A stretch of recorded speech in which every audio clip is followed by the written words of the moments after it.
두 자매가 싸웠습니다. 언니가 동생 보고 내 우유 먹었지라고 하였습니다. 동생이 아니야, 나는 우유 먹지 않았어 라고 합니다. 그 언니는 동생이 확실히 먹었다라고 하는 마음에 확실히 생겼습니다. 그래서 동생 보고 너 그 우유 맛있었지? 라고 하니까 이 동생이 응 맛있었어 이러더라고 하는 것입니다. 이 공감 가는 한마디가 진실을 말하도록 한다고 하는 것입니다. 공감이라고 하는 거, 자기도 우유를 먹어봤고 상대도 우유를 먹어봤기 때문에 답이 나올 수가 있는 것이죠. 연예인 가운데 유재석 씨가 공감 능력이 가장 높아서 많은 연예인들로부터 사랑을 받는다라고 하였습니다. 이분이 누구하고 대화를 하든지 나 같아도 그랬겠다, 나 같아도 그렇겠다 입에 달고 산다고 하는 것이죠. 어떤 형편과 어려움에 자기하고 대화하면 나 같아도 너같이 그렇게 했겠다, 이렇게 해서 공감을 이끌어낸다고 하는 것입니다. 공감은 상대의 입장이 되어주는 것, 상대를 배려하는 것이 공감이라고 하는 사실입니다. 특별히 우리 대림절 기간에 정말 우리 대림절의 의미를 바르게 알고 예수님께서 이 땅 위에 어떻게 오셨고 또 이 대림절의 의미가 무엇인지를 정말 공감을 했을 때 거기에 따라서 행동하게 되어 있고 이끌려가게 되어 있습니다. 그런 공감 능력을 높여가는 여러분들 될 수 있기를 바랍니다. 17세 되는 이 소년이 지붕 위에 올라가서 떨어져 죽겠다고 소동을 벌였습니다. 어머니가 가출을 해버리고 아버지가 알코올 중독자였습니다. 경찰이 와서 방송을 하면서 여러 가지로 설득을 했습니다. 또 지역 주민들이 몰려와서 설득을 했습니다. 그의 행동을 어떻게 제재할 수가 없었습니다. 그런데 중년 남자 한 분이 그를 가까이 가서 이리 오너라, 내가 너 형편을 안다, 내가 너 사정을 안다, 내가 너 아버지가 되어주겠다. 이 이야기에 고만 17세 나는 소년이 터벅터벅 걸어 나와서 그 아저씨에게로 가게 되는 것입니다. 왜 이렇습니까? 경찰이 방송을 하고 또 다른 의미로 설득을 하고 공경과 어려움에 처했을 때 설득은 별 의미가 없습니다. 설득으로는 안 되는 것입니다. 그러나 공감하도록 하는 것입니다. 너 형편을 안다. 아빠가 알코올 중독자고 어머니가 네 곁을 떠나고 너 사정 안다. 내가 너의 아버지가 앞으로 되어주마.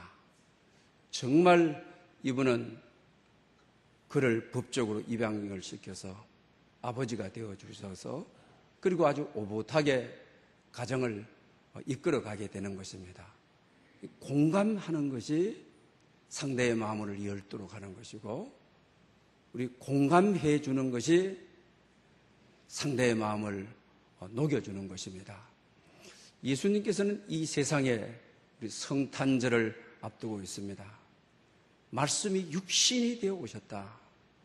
아주 거룩해 가지고 이 땅 아래에 있는 죄인들에게 이 죄인들아, 내가 너를 구원해 주마, 내가 너를 인도해 주마, 그렇게 하시지 않으셨다고 하는 것입니다.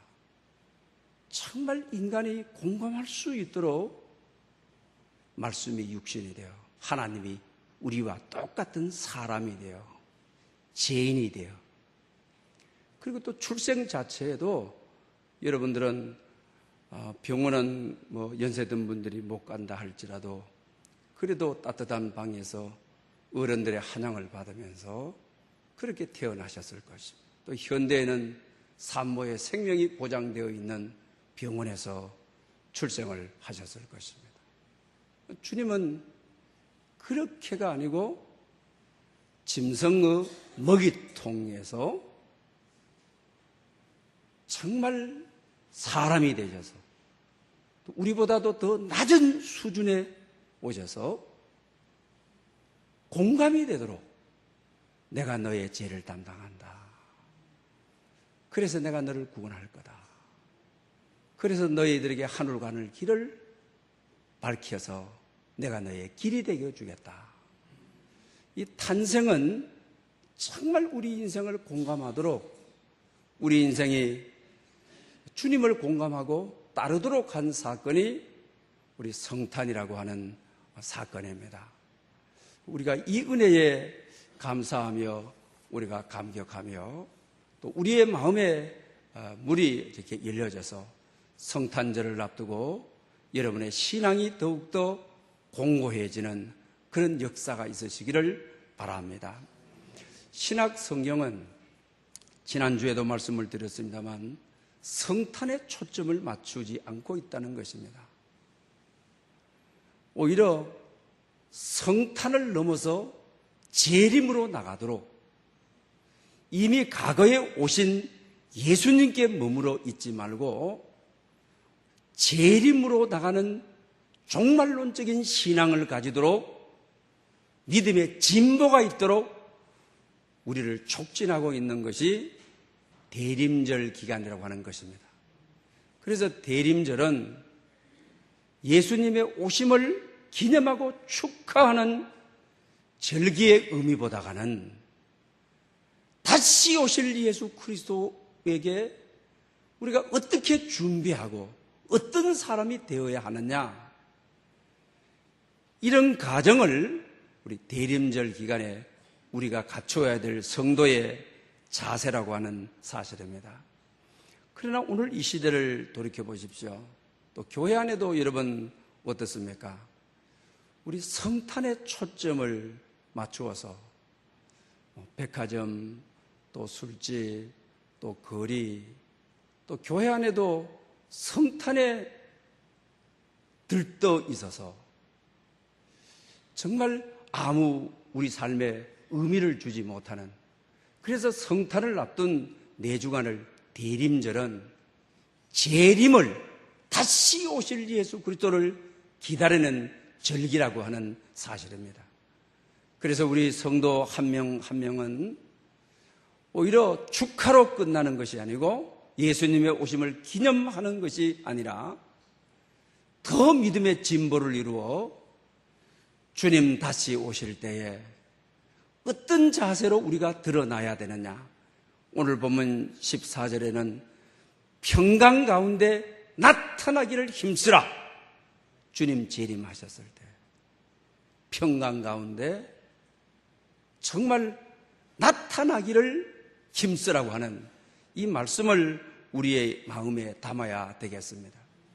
교회를 비롯하여 세상은 메리 크리스마스, 주님이 탄생했다 하지만 여기에 관심이 없습니다. 또 뿐만 아니라 대림절 기간 동안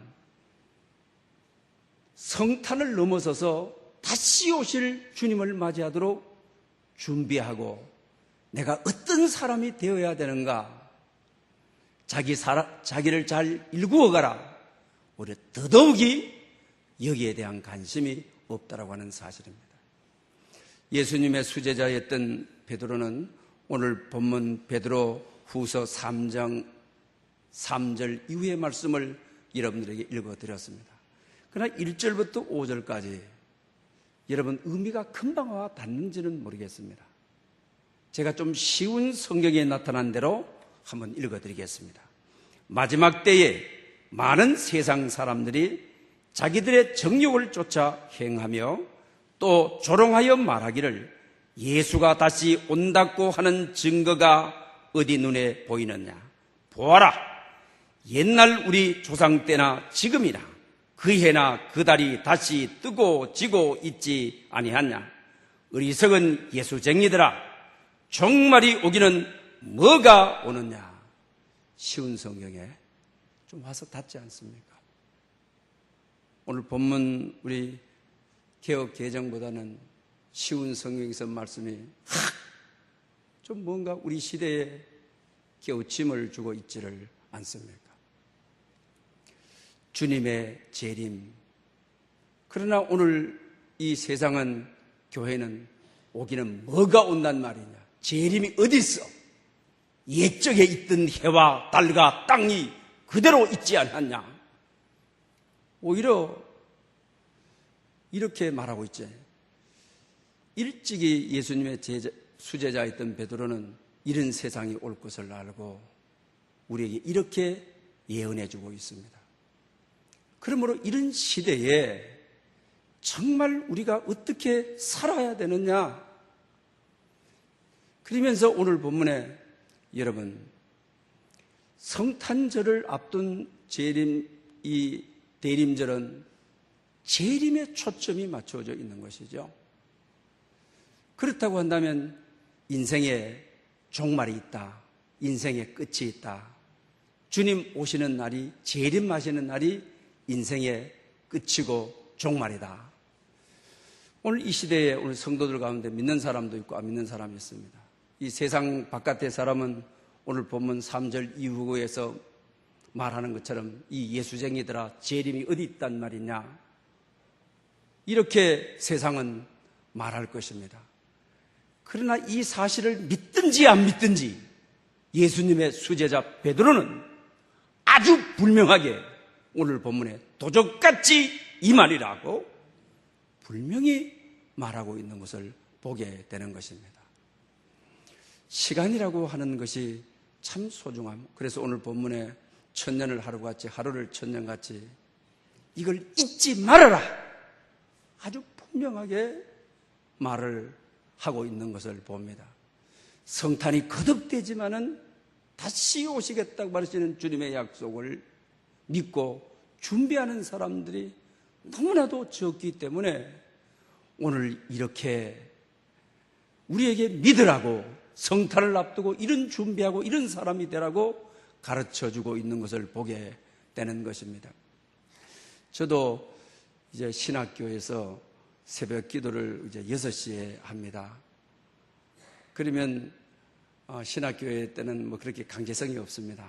뭐 레포트를 많이 쓰고 그 다음 또 공부를 해야 되고 하게 되면 가끔가다 안 나가기도 하고, 뭐 대부분 다 나가고, 또 방마다 새벽 기도 시간이 되게 되면 뭐 깨우기도 합니다. 그러나 때로 우리 새벽 기도에 늦지 않으려고 15분 전에 시간을 맞추어 어떻게 놓죠. 또 여러분도 중요한 시간이 있을 때 정말 이 시간 늦으면 안 된다 해서 시계를 15분 당겨둘 때가 여러분 있지 않습니까? 그러나 우리가 시간을 당겨둔다 할지라도 시간은 정해진 것입니다. 15분 동안 늦어진 것이 아닙니다. 또 빨라진 것도 아닙니다. 시간은 하나님이 주신 것입니다. 시간의 힘은 대단한 것입니다. 그래서 우리는 그 시간에 지배를 받을 수밖에 없고 시간을 따라갈 수밖에 없다고 하는 것입니다. 또 여러분께서도 또 그런 경우가 있을 것입니다. 일을 효율적으로 해서 시간을 벌었다, 시간을 얻었다라고 말할 때가 있죠. 이건 역설적인 이야기인 것이죠. 어떻게 우리가 시간을 얻을 수도 없고 시간을 벌 수도 없는 것이죠. 시간을 내가 땡긴다고 해서 땡겨지는 것이 아닙니다. 늦춘다고 해서 늦춰지는 것이 아닙니다.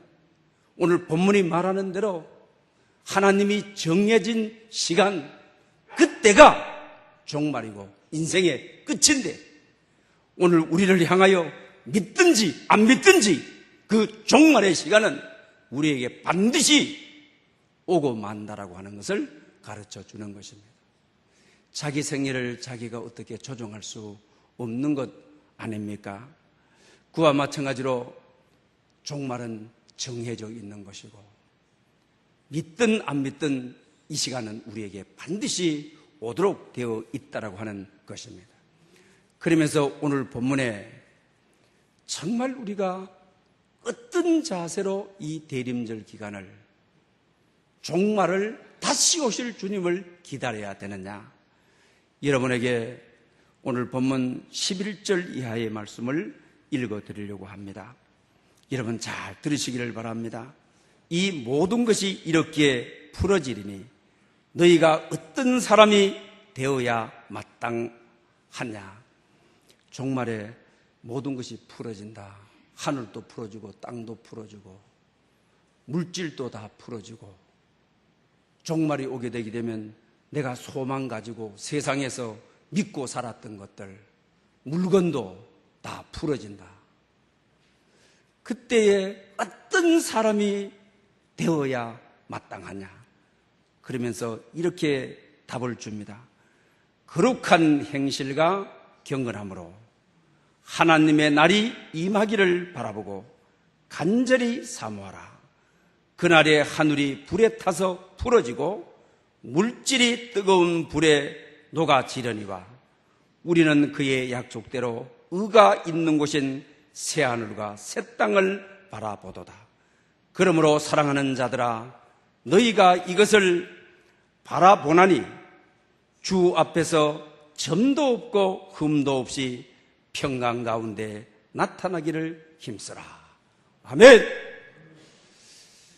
오늘 이 시대 대림절을 앞두고 어떻게 준비해야 되느냐, 어떤 사람이 되어야 되느냐, 분명한 우리에게 답을 주고 있는 것을 보게 되는 것입니다. 어떤 사람이 되어야 마땅하냐? 오늘 여기 그날이 오게 되면 물질이 다 풀어져 소용없는 곳에 우리의 구원의 소망을 두고 거기 인생에 전부 투자하고 그렇게 살아서 되느냐? 그러면서 대답을 거룩한 행실과 경건함으로 그날 재림의 날을 바라보고 소망하라, 사모하라, 이렇게 말씀하죠. 그래서 그날이 올 때에 점도 흠도 없이 평강한 가운데 나타나기를 힘쓰라.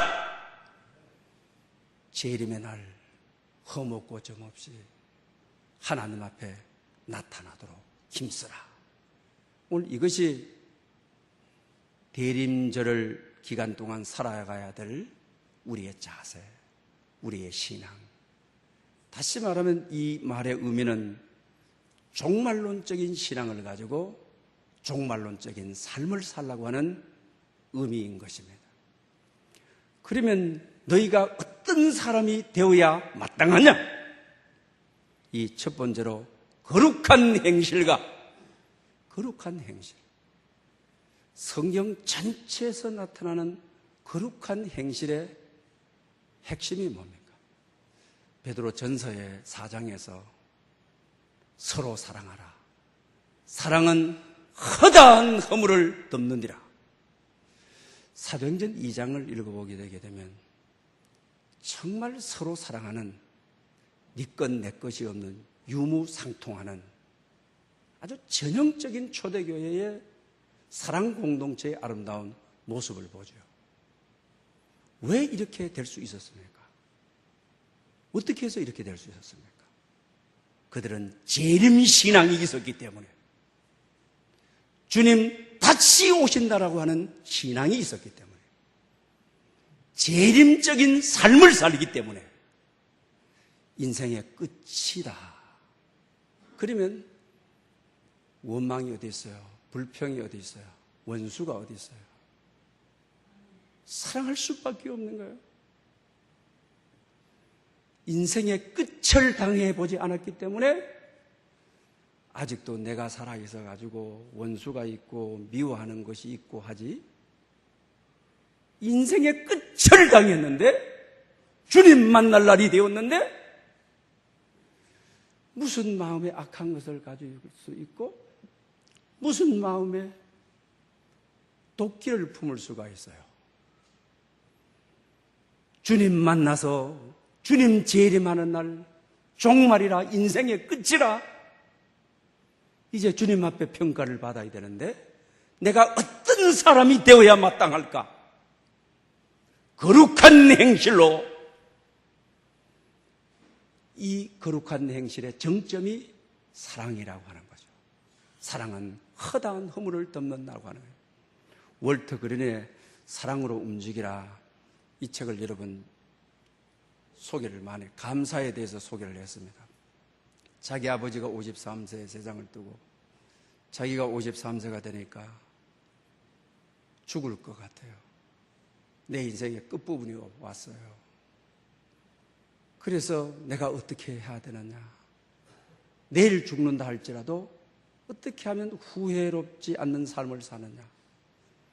그래서 44인에게 자기 자신의 인생에 영향력을 줬던 사람들에게 합당한 감사를 하고 인생 끝내면은 내 인생에 종말이 오게 돼도 후회가 없겠다. 그 다음에 그가 느껴지는 것은 사랑이죠. 정말 내가 지금까지 용서하지 못했던 사람들에게 용서를 선포하고, 그리고 내가 용서를 받아야 될 사람에게 용서해 달라 그러고, 그리고 내가 당신을 사랑한다 하고, 그 사람에게 지금까지 원수로 살았지만은 나를 사랑한다고 하는 이 음성을 들은 것이 자기 인생 마지막 정의예요. 이제 끝인데 아직도 끝이라는 종말론적인 믿음이 없기 때문에 누구는 안 된다, 누구는 손발고 가야 된다, 언젠가는 내가 한번 발로 밟고 가야 된다. 종말론적인 믿음이 없어서 그렇습니다. 주님 이번 성탄절 3주 후에 정말 재림하신다고 한다면, 도적같이 오신다고 한다면 우리가 뭘 얽히고 설치고 이렇게 살 수 있는 거예요? 아닌 겁니다. 전부를 사랑으로 덮는 것입니다. 전부를 허물을 덮는 것입니다. 그것이 종말론적인 삶을 살아가는 사람들의 고백이에요. 어저께 저는 우리 교회 장로님으로 계시다가 우리 교회를 지어서 이쪽으로 이사 오시면서 못 오셨습니다. 그리고 고창으로 내려가셔서 이제 집을 지으시고 공기 좋은 데서 인생의 마지막을 보내야 되겠다고 그렇게 생각하신 것 같습니다. 그래서 말씀을 준비하는 가운데 전화를 딱 받았어요. 말이 더듬더듬, 아주 이분이 홍대 미대를 나오신 분이고 자기에 대한 자긍심이 굉장히 그 당시에 저하고 나이가 비슷한 분이니까요. 한 번도 어디 가서 고개를 숙이거나 이런 분이 아니고 자기에게 아주 당당한 분이에요. 펑펑 우는 거예요. 목사님 용서해 주십시오. 목사님 죄송합니다. 목사님 사랑합니다. 다리가 어떻게 걸을 수가 없다는 거예요. 두 다리가 허름해져 버려서 한번 새로 지은 교회에 꼭 가서 한번 예배 드리고 싶다. 예배 드리고 왔으면 참 좋겠다. 사랑하는 여러분, 정말 우리가 건강할 때와 건강하지 못할 때, 평상시와 주님 재림할 때 가치관이 같을 수가 없고 생각의 방식이 같을 수가 없고 생활의 양식이 같을 수가 없습니다. 인생이 아프니 걸지 못하니 한 번도 교회에 못 나가서 예배 못 드리면 어떻게 하나. 그래서 제가 하도 울기에 제가 가겠습니다. 이 고창 시골이고 목사님 못 옵니다. 요새 못 갈 데가 어디 있습니까? 2주간 내에 제가 어디든지 제가 찾아뵙겠습니다. 전화번호부터 찍어주십시오. 아직까지도 안 찍어줬어요. 그래서 우리가 친하게 지냈던 김종욱 집사님에게 전화번호를 아느냐, 또 전화번호는 아니면 주소를 아느냐, 주소를 좀 정확하게 찍어달라, 알아보겠다고 했어요. 사랑하는 여러분, 정말 우리 인생은 종말이 있음을 알고 살아야 됩니다. 대림절이 있는 기간이 주님 재림이 있음을 알고 평상시처럼 풀려가지고 허름하게 사는 것이 아니라 오늘 본문이 말하는 대로 거룩한 행실과 사랑하며 살아요. 허물을 덮고 살아요. 그래야 주님 재림하시는 날 허물고 뒤엎고 점없이 평강 가운데 나타나기를 힘쓰라. 할렐루야. 그때 편안한 가운데 주님 재림하시는 날 준비되어서 서게 된다고 하는 것입니다. 그런 여러분들이 다 될 수 있기를 축복합니다. 그리고 오늘 본문에 너희가 어떤 사람이 되어야 마땅할까? 거룩한 행실과 경건함으로. 경건인 것입니다. 이 기간 동안은 기도에 힘쓰는 기간입니다. 말씀 잡고 사는 기간입니다. 금년 안에는 종교개혁 500주년으로 우리 1년 새벽 기도를 통하여 성경 통독하면서 기도와 말씀에 힘썼습니다. 이런 의미도 있지만 오늘 본문의 경건이라고 하는 말씀은 베드로 전서 4장에 나오는 서로 원망 없이 일을 하고 받은 은혜를 따라서 선한 청지기같이 서로 봉사하라. 여러분, 종말론에 있어서는 다미 선교회 옛날에 아시죠? 어떻게 했어요? 직장 그만두고 주님 다시 오시니 기다려라. 학교 가지 말고 기다려라. 그래서 결과적으로 다시 오지 않아서 우리 사회적으로 악이 되어가지고 여러분 정부가 개입하고 해가지고 해체시켜버렸죠. 종말론에 있어서의 경건이라고 하는 것은 그냥 가만히 앉아서 기다리라는 말이 아닌 것입니다. 원망 없이 받은 은혜를 따라서 선한 청지기같이 현재의 시간을 더 가치 있게, 현재의 시간을 정말 더 고차원적으로 서로 봉사하라. 이것이 바로 경건. 그래서 칼빈은 직장이 교회가 되어야 된다. 노동이 기도가 되어야 된다. 현실적인 봉사가 경건이 되어야 된다. 말씀과 기도에서 머물지 말고 여기서 뛰어넘어 내 직장에 봉사하는 것이